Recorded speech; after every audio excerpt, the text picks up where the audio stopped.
mi ha detto il nonno al nevoto, fammi un plaisir, vai in farmacia, ti do le ricette, tu mi ciuli il Viagra. Io ma là, tu mi ciuli il Viagra, che dopo io domani al cucino, ti metto sotto il cucino 10 euro, dai. Le mattine dopo il frutto al va, no, hai chattato 20 euro, tu dici 10 euro, ma hai chattato 20 euro. 10 euro stiamo tutto nome. Subito, no, subito, possiamo partire subito, che era quella del,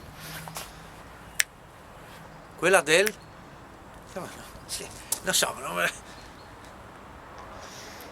Non mi visi? no.